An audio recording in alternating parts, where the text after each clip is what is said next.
You're not alone in struggling with the God we encounter here in Parashat Bechukotai. You're not alone with wrestling with a God who, if not obeyed, would enact cruel and even abusive punishments.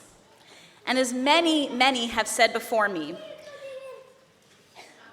nice sharing. As many, many have said before me, that's not the God I believe in either. This is but one face of God in Vayikra. In Tanakh, we also meet God as loving creator and parent, as liberator of slaves, as the embodiment of justice who stands with and fights for the poor and the oppressed, as the essence of compassion who listens to the brokenhearted and stands by us in times of sorrow. The God of Tanakh is a complex and diverse figure offering us a range of relatable emotions. And Ben, and maybe many of us here, struggle to believe in any God at all. Certainly belief is hard in a world as troubled as ours. But what about the God who speaks in Parashat Bechukotai? How do we stand in relationship with this one?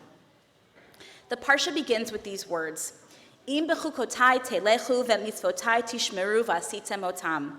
Usually translated, if you follow my laws and faithfully observe my commandments. The Midrash in Sifra notices what feels like a redundancy in this opening verse. What's the difference between following God's laws and observing God's commandments? Our sages believed that nothing in Torah is ever redundant or superfluous. Each word offers us something new.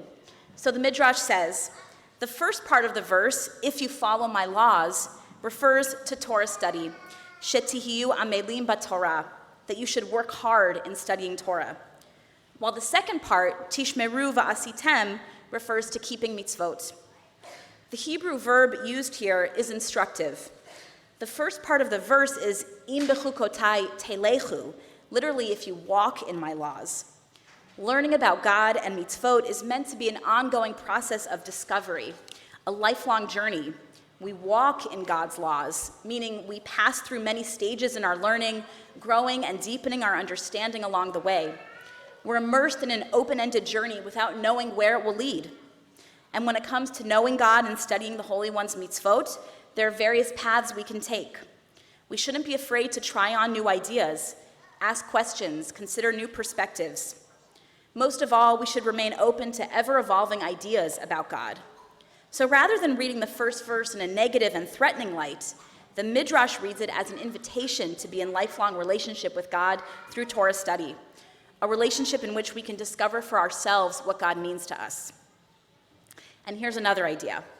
We're instructed here to walk in God's mitzvot. So what can that mean? The sages of the Talmud offer a profound understanding of this unusual phrase. Rabbi Chama, son of Rabbi Chanina, turns to a similar verse in Devarim. Acharei Adonai Elohechem telechu. After the Lord your God you shall walk. He teaches that these words are not meant to be taken literally. You cannot walk behind God as though God were a person.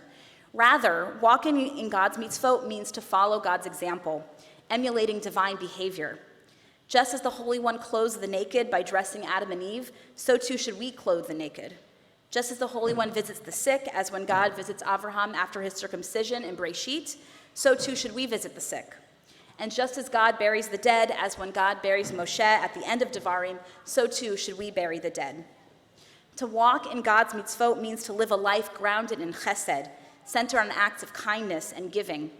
These are all practical, attainable ways of showing up for other people when they're in their most vulnerable states. Clothing a person who has no clothes, visiting someone who is sick and isolated, and ensuring the deceased is properly cared for. Notice as well that the word telechu is echoed a few verses later in our parsha. If we follow the mitzvot, God vows, v'hitalachti b'tochechem, I will be ever present in your midst. Literally, I will walk among you. I will be your God, and you shall be my people. V'hitalachti, I will walk. I love the image of God walking in our midst, of the divine presence dwelling among us in palpable ways.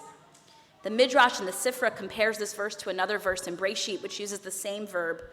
Vayishmu et kol Adonai Elohim mitalech bagan. Adam and Eve heard the sound of God walking or moving about in the Garden of Eden. And the Sifra teaches that God is saying here, I will walk with you, as though I were one of you. And truly, a community in which God's presence is felt through acts of love and kindness is like a return to that primeval paradise.